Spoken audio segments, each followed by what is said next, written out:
Nobody showed up to my graduation, not one familiar face in the crowd. My name echoed through the speakers, but the reserved for family row stayed empty, sunlight bouncing off cold metal seats. I smiled for the photo anyway, pretending it didn't sting. 3 days later, my mom's text appeared. Need $100 for your sister's Sweet 16. No congrats, just a demand. So I sent $1 with congrats. Then I changed the locks. For the first time, my apartment was silent, but not for long. The day of my graduation was supposed to be the one I finally felt seen. The stadium shimmered in May sunlight, a blur of navy gowns and proud families waving phones in the air. When my name echoed Camilla Elaine Reed, master of data analytics, I looked up instinctively, searching the front rows. The reserved for family section glared back at me, empty and metallic under the light. Not even a shadow where my parents should have been. I forced a smile for the photo, holding my diploma a little too tight, my cheeks aching from pretending. Around me, laughter bloomed like confetti. Students kissed their parents, friends cried into bouquets. I stood alone beside a stranger's family, taking pictures, my smile shrinking as the camera clicked. Afterward, I lingered in the courtyard, scrolling my phone just to look busy. Ruby, my classmate, found me and squealed, "You did it!" Her parents snapped photos of us together, beaming. She turned, scanning the crowd. "Where's your family running late?" I lied. The lie came easy, years of practice. By the time I reached the parking lot, the sky was turning gold. Balloons floated above car roofs, kids shouting, horns honking. I sat in my beat-up Civic and watched it all from behind the wheel. For a second, I imagined them walking toward me, Mom waving, Avery in her glitter sneakers, Dad holding a bouquet. Then the vision vanished under the sound of engines starting. The truth is, I shouldn't have been surprised. My parents had skipped my college graduation, too. Back then, Mom said Avery had finals. Dad didn't even call. It was always some reason, always a smaller, shinier priority. I'd spent my teenage years trying to earn love like it was a scholarship, working 2 jobs, sending money home, saying yes to every request.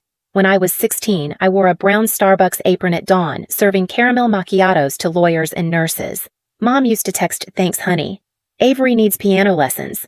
Or, "She has a field trip, just a little extra okay." The first time she said, "You're our pride," I believed her. I thought love sounded like appreciation. Now I know it sounded like obligation. When I got into grad school, I told myself this degree would change everything. That if I just achieved enough, maybe she'd see me not as the backup plan, not as the steady paycheck disguised as a daughter, but as her equal. I didn't know then that even success could be twisted into another reason to take. 3 days after the ceremony, when the cap and gown still hung by the door, that message appeared on my phone. Need $100 for your sister's Sweet 16. No congratulations, no curiosity about how it went. Just numbers, a deadline, and that same quiet expectation. I stared at the text for a long time.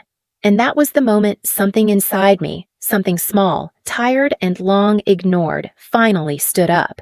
I stared at that message for so long, the phone dimmed and locked itself. $2, $100.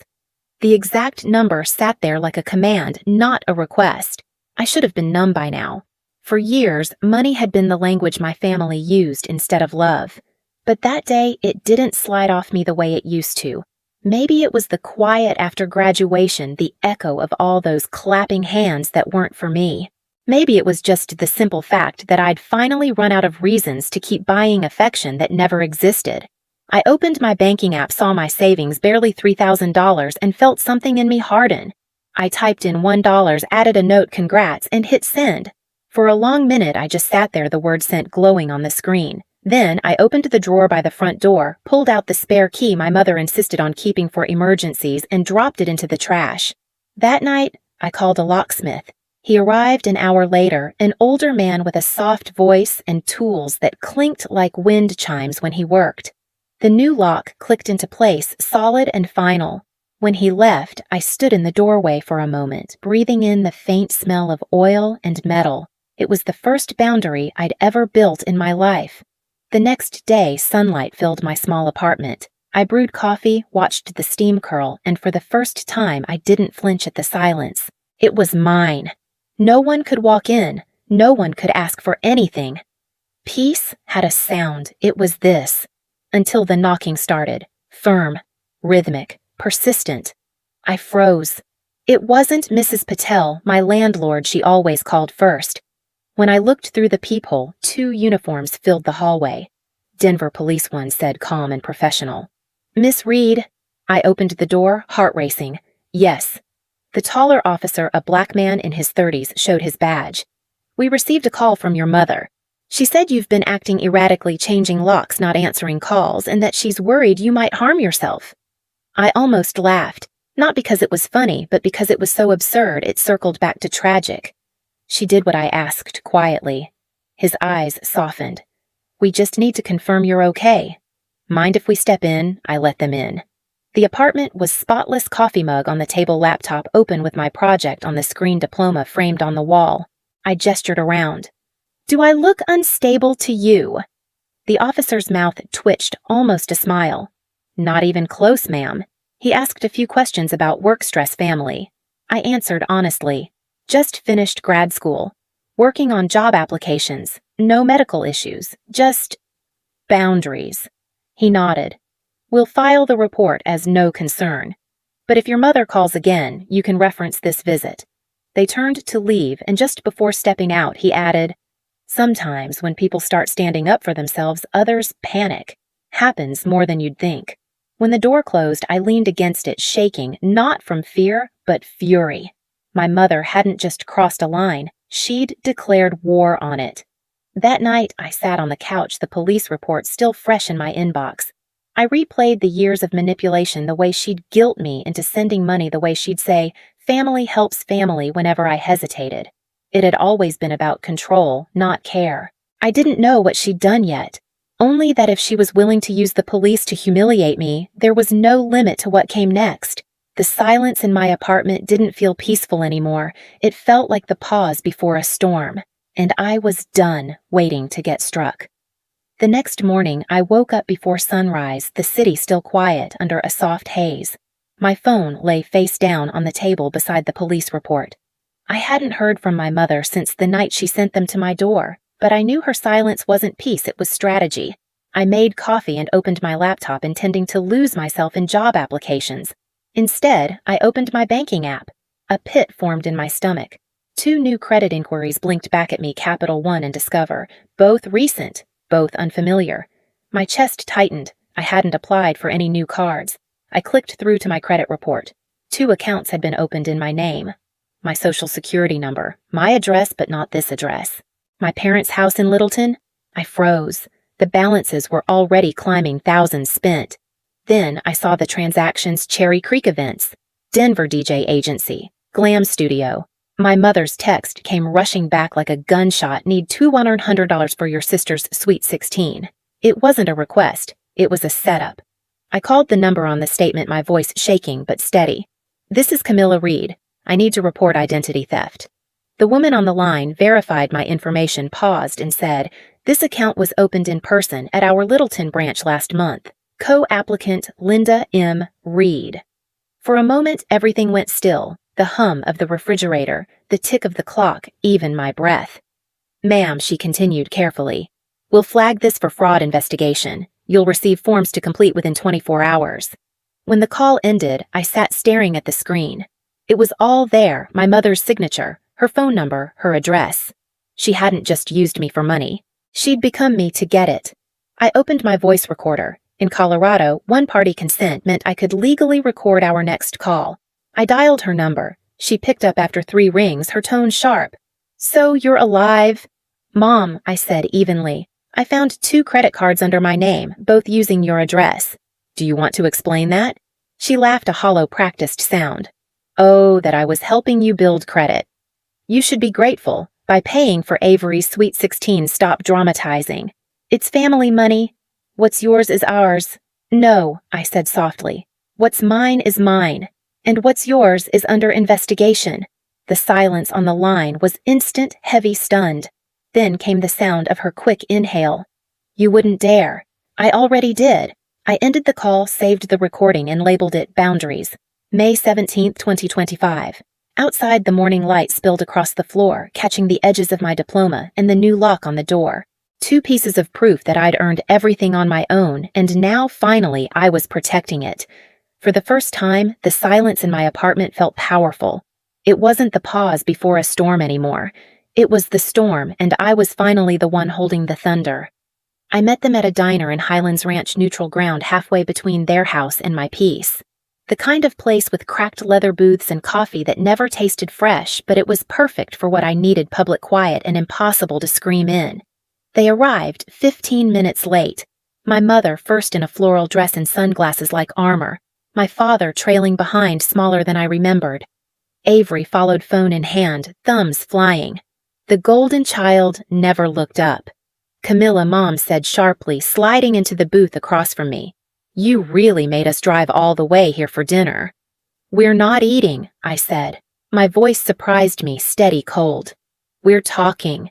The waitress came by, poured coffee, and disappeared. I slid a brown folder across the table. 2 credit cards opened under my name. Capital One and Discover. Both tied to your address. Both used for Avery's Sweet 16. Mom's smile barely twitched. "Oh, that. Honey, I did it for you. You need credit history." I was helping. "Helping?" I said softly. "You forged my signature." She waved her hand dismissively. "Don't make this dramatic. It's family. You've always been so ungrateful. Do you think the world doesn't know who paid for your education?" I laughed, a sharp sound that turned every head in the diner.